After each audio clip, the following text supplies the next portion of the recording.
ஒருத்தன் ஒரு பொண்ணு கிட்ட ப்ரப்போஸ் பண்ணிட்டு இருக்கான். ஆனா அந்த நேரம் பார்த்து வேகமா இன்னொரு பொண்ணு வந்து, அப்பா இவள கல்யாணம் பண்ணிக்காதீங்க, இவ மோசமானவ அப்படின்னு சொல்றது மட்டும் இல்லாம இவரோட கையில இருந்து ரிங் வாங்கி அப்படியே வாயில போட்டு அதை முழுங்கவும் செஞ்சிடுறா. உடனே அந்த பொண்ணும், ஏய் எதுக்கு டென்ஷன் ஆகுற, நீ வாயில அந்த ரிங்க போடுறேன்னு எனக்கு தெரியும், தயவு செஞ்சு உன் கையில இருந்த ரிங்க அப்படியே எடுத்து குடுக்குறியா அப்படின்ற மாதிரி சொல்றாங்க. உடனே அவங்க அப்பாவும் அந்த பொண்ணை பார்க்க அந்த பொண்ணும் தன்னோட கையில இருந்த ரிங்க எடுத்து காட்டுறா.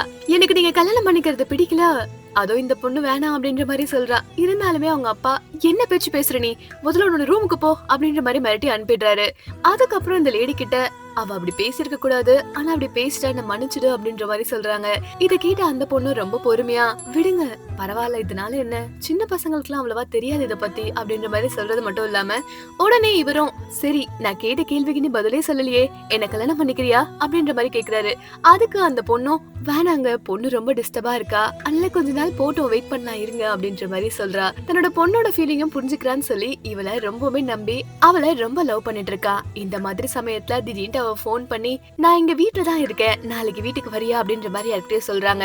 உடனே இதை நோட் பண்ண அந்த பொண்ணும், நாளைக்கு வருவான்ல அப்ப பாத்துக்கலாம் அப்படின்ற மாதிரி மனசுல நினைச்சுக்கிறா. அது மட்டும் இல்லாம அடுத்த நாள் யாரோ ஒருத்தன் வந்து இவகிட்ட நின்னு பேசிட்டு இருக்கிறத ரூம்ல இவ பாத்துடுறா. அது மட்டும் இல்லாம உன்னோட ஷர்ட்டை கழட்டு அப்படின்ற மாதிரி அவனும் சொல்ல, உடனே இதுதான் சமயம் நினைச்ச இந்த பொண்ணும் அவங்கள உள்ள வச்சு அப்படியே கதவையும் மூடிடுறா. உள்ள இருக்கிறவங்களும் கதவு தர அப்படின்ற மாதிரி கத்துறாங்க. இருந்தாலுமே இந்த பொண்ணு அவங்க அப்பாக்கு உடனே போன் அடிச்சு, அப்பா வீட்டுல நெருப்பு பத்திக்கிச்சு, சீக்கிரமா வாங்கப்பா அப்படின்ற மாதிரி சொல்லிடுறா. வேக வேகமா அவங்க அப்பா வரவும், நல்லா இன்னைக்கு மாட்டினா, உள்ள பாருங்க ஒரு ஆளோட இருக்கா அப்படின்ற மாதிரி சொல்லிடுறாங்க. ஃபர்ஸ்ட் இவர் நம்பல, இருந்தாலுமே வெளியே இருக்க ஷூ எல்லாம் பார்த்துட்டு யாரோ வந்திருக்காங்க போல இருக்குன்னு சொல்லி அவளை திட்டலான்னு சொல்லி கதவு திறக்கிறாரு. ஆனா அதுக்குள்ள வெளியே வந்தவர், உங்க ஒய்ஃப் உடம்பு சரியில்லைன்னு சொன்னாங்க, அதுக்காக நான் வந்தேன் அப்படின்ற மாதிரி சொல்றாங்க.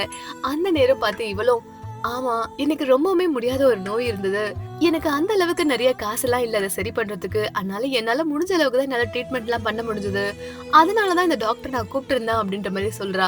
இந்த விஷயத்த கேட்ட இவரும், என்ன சொல்றீங்க, அந்த நோயை குணப்படுத்திடலாம்ல அப்படின்ற மாதிரி டாக்டர் கிட்ட கேக்குறாங்க. டாக்டரும் ஆமா குணப்படுத்திடலாம் அப்படின்ற மாதிரி தான் சொல்றாரு. அந்த சந்தோஷத்தோட, என்னோட வருங்கால மனைவிக்கு நல்ல ட்ரீட்மெண்ட் கொடுங்க, அவளை நான் நல்லா பாத்துக்கணும் அப்படின்ற மாதிரி சொல்றாரு.